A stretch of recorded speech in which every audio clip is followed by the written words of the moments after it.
Hello everybody and welcome back to a brand new Doctor Who video where today I'm giving you my big review and look back over Eve of the Daleks. So yes, if you haven't already guys, please check out the video I did last night discussing the return of the Sea Devils, which is really exciting for the spring Easter special, whatever we want to call it. I'm not going to address that in this video because obviously I did a video yesterday about it, so if you want to find out all the info on the Sea Devils returning, my thoughts on it and what I hope from Legend of the Sea Devils, then go check that video out on my channel right now. And of course guys, as I will always say, if you're new here, please hit that subscribe button. We're getting lots of subscribers recently with Doctor Who Flux and obviously Eve of the Daleks as well. So yeah, if you're new here, obviously there's lots of reviews, discussion videos, reactions, music, the whole shebang. But if you are new here, please hit that subscribe button and of course hit that like button. But yes guys, Eve of the Daleks, the New Year's Day special in 2022, our first Doctor episode of 2022 out of 3 episodes. It's an episode that I think it's fair to say I had pretty low expectations for going into it. I know I didn't have the time to do a preview video. Unfortunately, I got COVID, so there was no opportunity to do a preview video, but I'm getting better now, hopefully. But I wasn't exactly looking forward to this episode. Like after Doctor Who Flux, it was such this big, epic, huge scale adventure, end of the universe story. You know, it's very serialized. There was so much to it. The idea of a very small scale sort of 5 characters in a warehouse for 60 minutes stuck in a time loop, festive themed, a bit of lightweight, bit of comedy in there, rom-com with Daleks description I think it was, it didn't really excite me very much. And so I really went into it with pretty low expectations. I'd read the interviews about it and I was kind of like, it's probably going to be just an okay episode of Doctor Who. Like, you know, it's just going to be your festive, you know, light-hearted, fairly nice episode, but nothing particularly special about it. And actually, I was pleasantly surprised with how good it was. Now, I'm sure it could be described, maybe if somebody was a little more cynical, it could be described a little bit like this. It could have been a lot better. It could have been slightly better written. Well, not only that, but it was also very cliched. It was very routine, running up and down corridors and silly monsters. It was perhaps a little too routine Doctor Who, very much what the audience is expecting. It's not really very challenging for them to watch. But I still felt that story was fairly boring. But actually, I got rather more enjoyment out of this story than that, and than I was expecting. So I might as well start off by talking about the main sort of plot storyline of this episode, which is the time loop. It's sort of idea that essentially the Doctor, Yaz and Dan and Sarah and Nick are all stuck in this warehouse in a time loop, being chased down by Daleks and trying to escape. And like, it's, you know, it's a fairly classic sci-fi idea, the time loop, Groundhog Day, whatever you want to call it. But actually, it does work quite effectively within the story. Like, it makes sense. There's a logic to the way it works. You know, the time loop getting shorter and shorter and shorter to kind of ratchet up the tension as we go through the episode. If anything, I kind of felt it was a little bit of a shame that they almost worked it out too quickly, what was going on. Like, they died once, and then they were kind of like, oh, well, we're in a time loop with killer robots, is what Sarah says. And I just felt like it would have been more fun if they'd maybe gone through one more, even just one more, maybe 2 more, before they'd kind of realised that exactly what was going on, because it just would have, you know, kept up that element of mystery and confusion for them that little bit longer. But you kind of get that explanation within the first kind of 15 minutes of, oh, we're stuck in a time loop being chased down by Daleks. And then, you know, there isn't really that much more to go with into the story, apart from working out that the Daleks are trying to kill the Doctor and that the time loop is getting shorter and shorter and shorter. That's kind of all the new discoveries we then make about the sort of plot device through the rest of the 45 minutes of the story. Like, it still works pretty well, and as I say, by having that minute shortening every single time, it firstly gives the opportunity for them to be killed lots of times over, and just the imagery of seeing the Doctor and her companions getting exterminated by Daleks over and over again is really, you know, something we don't often see in Doctor Who, so that's quite, you know, cool to see that actually happening. And it's seeing them experiencing death over and over again, essentially. But also then ratcheting up the tension by having it less and less minutes. The idea that if you kind of get killed too early into the time loop and then it shortens, then you might not come back. You know, if you're killed at 11:54, 30 seconds, and then the time it resets to 11:55, then you're dead. That's it. So I as much as it was only ever, you know, I think it's only really mentioned once by Sarah about Nick to the Doctor, kind of having that just gave an extra element of threat to it, that you could actually die for real within the time loop, and it wasn't just a constantly resetting device that was never changing or anything like that. So I think that worked quite well. And like, fundamentally, I was quite surprised by how well this story kept my interest and kept the excitement levels up, kept the pace up of the story, given that it was all so self-contained in one location with the same few characters. and kind of doing the same things over and over again, running away from Daleks, getting killed by Daleks, trying to figure out what's going on, then trying to figure out how to solve the problems that they're facing. And yet that didn't get boring, to me at least. I felt like that whole 60 minutes, it was just, it was flying along really, and it kept your interest. It built the pace up. It really reached that crescendo at the end in the sort of the last loop where they're all trying to, get everything in the right place, get into the right place, and then obviously blow the whole thing up. I thought that all actually worked really, really well, and better than certainly I imagined it would when I first, heard about this story and thought about the idea of just being in a warehouse for 60 minutes. That doesn't sound very exciting, but it really actually worked. I think a lot of that is down to the mixture of the acting and the writing and the performances in this story. I felt like this was one of certainly the much, much better episodes of the Chris Chibnall era, just in terms of the pure writing, the dialogue, the comedy, all those kind of aspects that were thrown into this episode. Whereas I feel like so often we've watched Chibnall era episodes and there just feels like a lot of clunky dialogue, a lot of unbelievable, dialogue that just isn't selling, that maybe the performances aren't selling them, which is the dialogue themselves. But either way, it just isn't clicking. And, that's been a common problem throughout Chris Chibnall's era, whereas I really felt in this episode with all of our main characters that they really sold the characters. They felt like real people, which you don't always feel in Chris Chibnall era Doctor Who because they can be such a sort of pastiche of a character and, lacking any real depth to it. But I felt like that was really there for all our main characters. And, all the comedy really clicked. I think that helped that Ailing B, hopefully that's how you pronounce the name. I might have completely stuffed it. But Sarah's character, I felt like she really, really sold the comedy throughout this episode. She was almost the highlight, I think, of the episode, because there's lots of scenes where she's kind of on her own, wandering around the different rooms, seeing those scenes where she's wandering into the different, room storage units and seeing these different, bizarre things, whether it's the beef and beans, or the beans and beef thing, or the weird sort of decorations and party stuff or whatever. Just the way she was able to sell that, I felt was really, really effective. And at other points in the Chibnall era, that hasn't always been the case. So I'm not trying to, diss actors in other episodes. I do think the script makes a big difference to that. And I feel like Chris really got that together. He got the comedy right in this story. That level of comedy, generally, I'll come to, some slightly problematic stuff in a minute, but generally he got the level of comedy right, balancing that against the threat and creating a solid plot in there as well. I really do think this is one of the better written Chris Chibnall Doctor Who stories. Sure, it's nothing groundbreaking. I know we haven't necessarily seen a time loop device much in Doctor Who before. I guess we've seen, it happened in Meglos, I think, didn't it, back in the late 70s, early 80s. But in general, we haven't seen a huge amount of time loop stuff, but even so, it's nothing, groundbreaking. It is just another episode of Doctor Who. But that's fine. I think I'm realising more and more, having had Doctor Who Flux, how, as great as, big, epic, exciting stories are, serialisation is a great thing. The big finales of Doctor Who we get are also a great thing. But I think I'm guilty of this as well. I can be too easy to kind of look past what can be considered filler Doctor Who sometimes. The kind of lighter stories, the stories that don't really have any kind of arc stuff to it, that are just a fun romp of a Doctor Who story. And sometimes I can be guilty, and I'm sure lots of people can, of just kind of overlooking it and going, well, it's just going to kind of be an average episode of Doctor Who. I'm waiting for the one with the Sea Devils in. I'm waiting for the regeneration story. I feel like we can look to that as fans sometimes.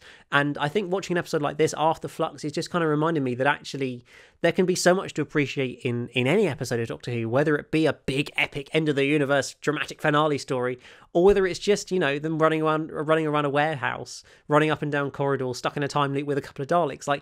That can still be a great episode of Doctor Who.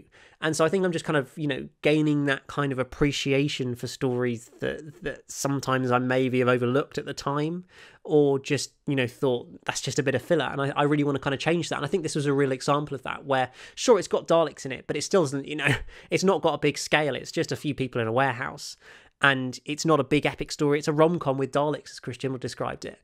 And yet it's really fun, and it really works, and it's got an effective plot to it. It's got great performances. It's got, a satisfying conclusion that, they work it out through the story. The Doctor has a little speech about basically that saying about, try again, fail better. That sort of, I can't remember, some philosophical saying, isn't it, or something? I can't quite remember which. But that idea of, they're gradually working it out. They're gradually trying over and over again to figure more bits out, to try and, then they're going to fail, and they're going to keep failing over and over again, and eventually they'll get there. And that's quite satisfying as a viewer, because you're kind of following with them as they gradually work things out. They utilise stuff that's been introduced in the story, the different, explosives and fireworks and the different areas of the warehouse, to ultimately reach that conclusion of blowing up all the Daleks. it all works within the logic of the story. It all works. It all makes sense. There isn't, I don't think, any, gaping plot holes sitting in there. And it's just a really solid episode of Doctor Who. And one of the things I've seen a fair bit of discussion about on social media, and I'm not quite sure where I sit on this, is the character of Nick and the way that he has been created, his personality, the fact that his kind of weirdness turns out to be the fact that he keeps stuff from all his exes of the last 15 years and stores them in this storage unit. And I, I've seen people talking about, is that actually bordering on creepy rather than just a bit weird?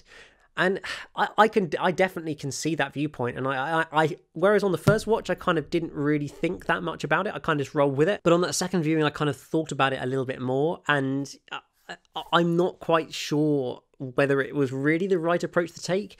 Like, I don't think it's really necessary for the plot that is the weird thing that he does.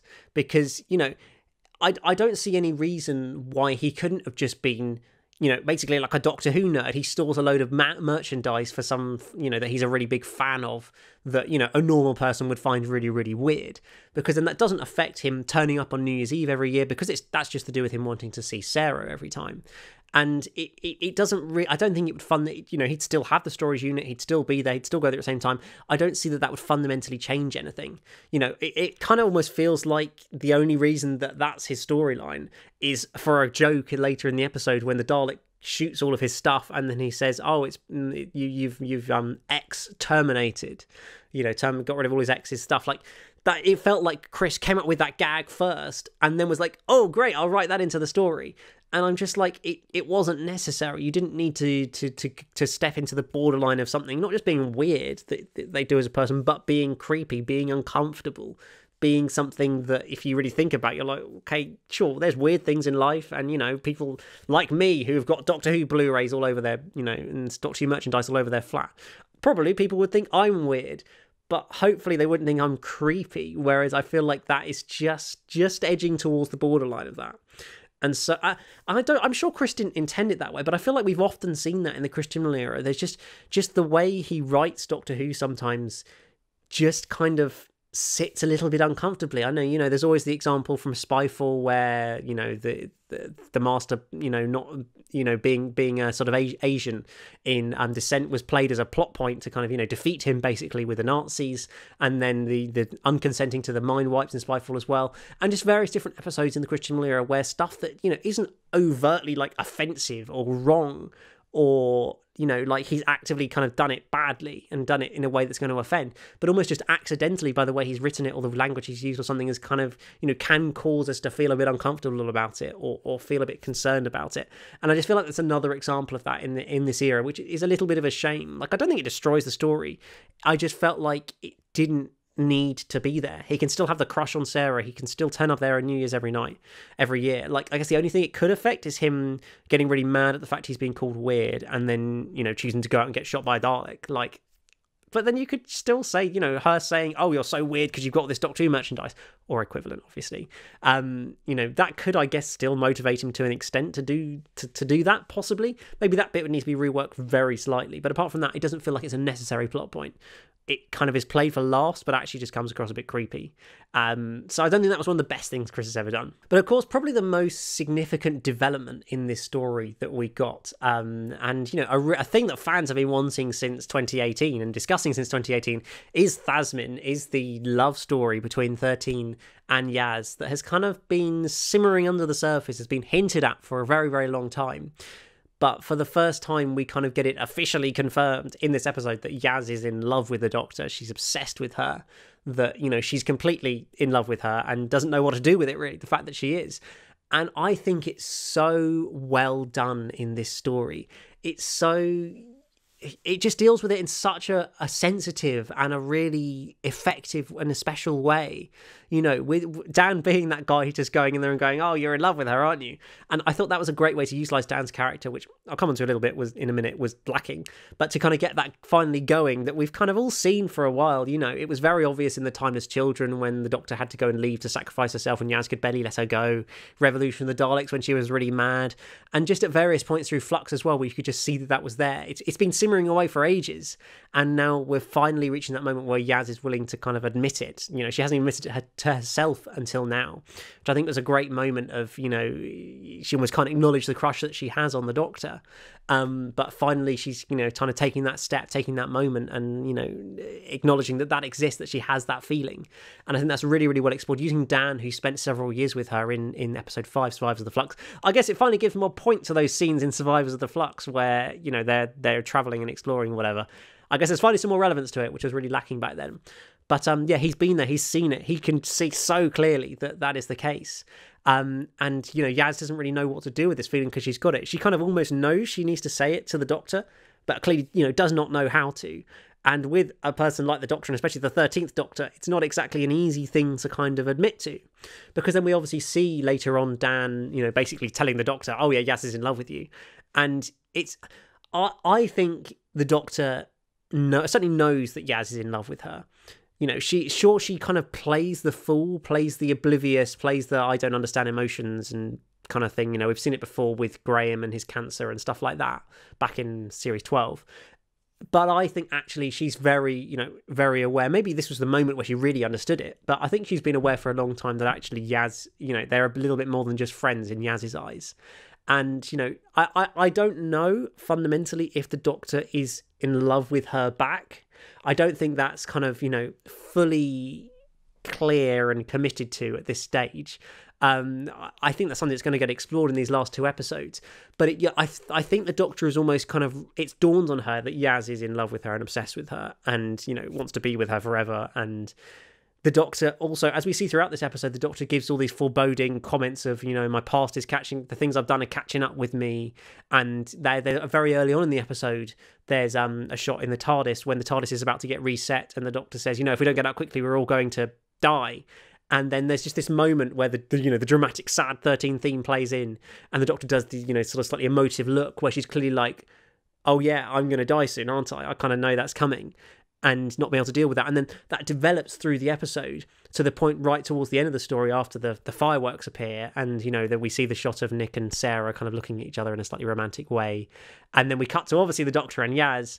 And, you know, Yaz is standing there beaming away at the, you know, the happiness of the situation. And you kind of get the Doctor turning. And initially she's got that look of a smile, like, you know, realising how Yaz feels about her. But then she should have, you know, turns away and you just see that very, very ominous, foreboding look that she has of knowing that actually, you know, her story is coming to an end very, very soon.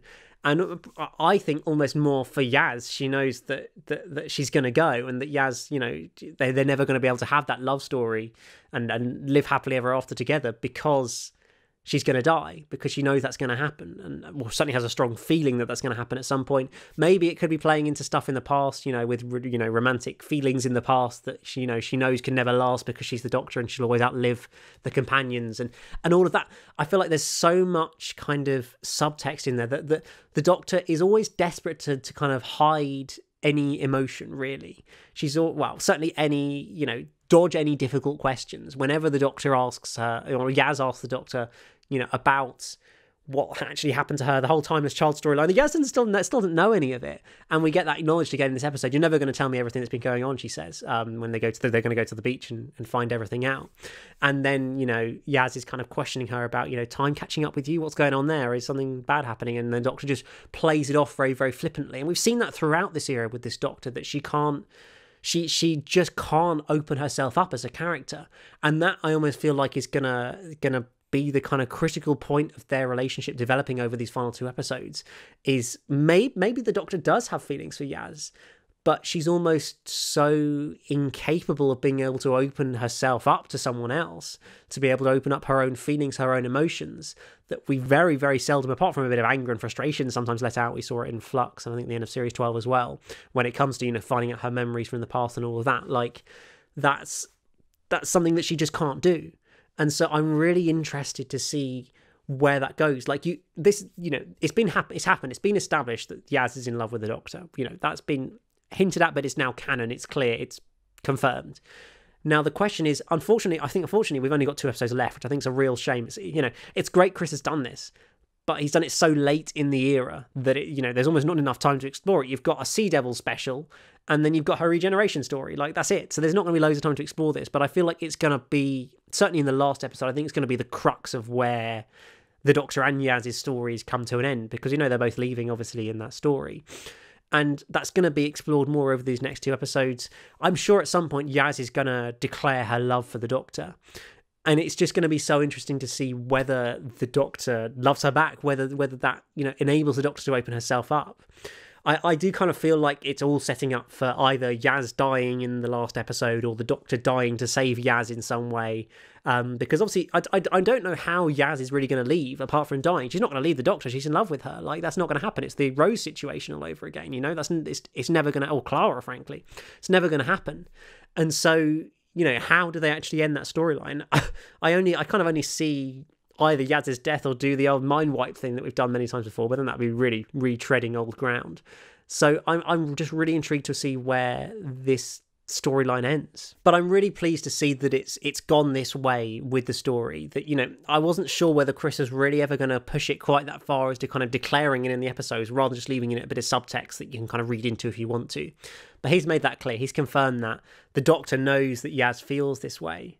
And now it's about seeing how that plays out over these final 2 episodes. But yeah, that really felt like one of the highlights for me. It was one of those moments we'd been waiting a very, very long time for. We were never sure if we were quite going to get it, but now we've got it. It's there. And, the next thing is going to be where it all goes, where it's all being explored in these last 2 episodes. Now, as I mentioned before, one of the sort of slightly more negative things of this episode was Dan's character. And I like Dan. I don't dislike Dan. I like John Bishop. I like Dan as a character. He's a bit of fun, but he just does feel a bit superfluous to requirements. Like, there's no real need to have him in the story. Like, he doesn't, his only real moments, apart from standing next to the Doctor and Yaz and having the occasional line, is a couple of minutes where they're like, oh, wait, we should probably give him something to do, and getting him to run off and distract a Dalek for about a minute and a half of the story. That's kind of his only moment on his own, near enough. And then obviously him playing the role in and getting Yaz to open up her feelings, telling the Doctor, and then giving that great smile at the end when they're all looking at the fireworks of like, yeah, I made this happen. I sorted things out. I got them to say things, which is great fun. But I just feel like you almost could have the guest character of the week do that at some point in the story if you kind of wrote it in the right way. I just don't feel like it's fun to have him there, but I don't feel like he really adds anything new. I don't feel like we're really going to get a lot more character to Dan going forward. I don't see where that's going to come from. And, it's nice to see him have a few more scenes with the Doctor, because that's been so lacking up until now in Flux. But I just can't really see that much ultimate point in having him there, apart from just the sake of having another companion. So yeah, that was just one of the slightly more negative things about this story, but one that was fundamentally enjoyable. Like, the Daleks, they were a threat. It was great to see them killing over and over again, obviously killing the same people, but doing lots of killing. It was, quite a small-scale story in that sense. We only ever saw 3 Daleks. But it was also nice to see some of the sort of fallout of the Flux, and the fact that the Doctor sort of causing the Flux to kill loads of Daleks is something they're really angry with and makes them want to kill the Doctor. I almost kind of wonder whether that should have been something that then plays into future stories as well. We do the rounds of all the classic villains coming back saying, you killed us all in the Flux, we're now going to kill you, kind of vibes. And, could do that with the Cybermen, could do it with the Centaurans, could do it with any race, frankly, because most of them died. But then it also seemed to, unfortunately, it seemed to just say the universe is back to normal when Dan says, well, you saved the universe last week or something like that, which seemed to just say, well, the universe is back to normal, it's all sorted, it's all fine, when that really didn't feel like it was clearly established in the Vanquishers. So that was one of the negatives for me, is that it feels like it's been very glossed over. And that's really a problem with Doctor Who Flux, not with this episode. But I just was hoping there'd be a bit more of an explanation as to the universe being saved if it was, which wasn't really in this episode and wasn't really in the Vanquishers, and we just kind of got to accept the Flux is done, it's sorted, we're back to normal, we're all good now. It was good that it was sort of the TARDIS that created the time loop, that, it was the Flux that caused the TARDIS to be messed up, and then fixing the TARDIS was what caused the time loop. It's all that sort of cause and effect, it all ties in together quite nicely, gives a reason for, incorporating the Flux damaging the TARDIS into Doctor Who Flux, because then it would, be a key point to an episode down the line with Eve of the Daleks. So that was quite a nice moment, and it's nice to see the TARDIS back to normal at the end of it. For a moment I thought, oh, maybe they'll give us a new TARDIS, but obviously they would not design a new TARDIS for 2 episodes only. Like, it wouldn't make any sense. But it's nice to see the TARDIS back to normal, and of course, we've only got 2 episodes left of that TARDIS set. And then finally, probably the most random moment of the Christian Bale era Doctor Who, not bad or good, just random, was the cameo of Carl from Jodie's first episode, The Woman Who Fell to Earth, the guy who was in the crane that the Doctor saves in The Woman Who Fell to Earth. He randomly happens to be there in Manchester, watching the fireworks from the blown up place. Like, he's the only one. He's there, cool. You know, probably about 20% of the audience remember who he was, and most of them are just like, he's some random guy. Yeah, I can't remember a more random cameo for a returning character than that. But, you know, it was fun. I was like, hey, it's Carl, why not? It's a bit of fun. You know, maybe Chris Chibnall's going to bring back Salad Man in the next episode or something. I don't know. I just think there might be some more random cameoing stuff, especially in the last episode, given that we had this. But yeah, it was still a nice moment, even if it was a bit sort of random, you know. And so, yeah, overall, I thoroughly enjoyed Eve of the Daleks, much more than I was expecting. Sure, it was still a fairly light-hearted, you know, smaller scale episode of Doctor Who, but it was a fun one. You know, there were some really good performances throughout the episode, really good moments, you know, some key moments with, obviously, Yaz's sort of love for the Doctor being explored, and just an overall sort of fun plot and story, really. I think it's all you could really ask for from a festive special, but it's not too lightweight and nothingy. There's enough of substance in there to really kind of enjoy it and get something out of it. And obviously, I am very much looking forward to where we're going next. We've got Legend of the Sea Devils, which, you know, it's got Sea Devils in it, so I'm loving it. It's going to be great. And then Jodie's final episode as well. So as much as it's going to be a bit of a sparse year for Doctor Who this year, with only the couple of episodes to come in 2022, there's still at least 2 that I'm very much looking forward to. But yes, guys, please do let me know in the comments below what you thought of Eve of the Daleks. Did you enjoy the story? Was it a bit of a respite from what we had in Flux, with that constant, you know, high stakes, high energy that we had throughout that series? Was it nice to have a more sort of smaller, self-contained story? Did you think it was a big moment to see the Yaz's love for the Doctor confirmed? Was that one of your highlights of the episode? And just anything else you've got to say about the episode, I'd love to hear it down in the comments below. But that's just about it from this video, guys. Please do hit that like button and the subscribe button if you're new here, and I'll see you again very soon for a brand new video. But until then, it's goodbye.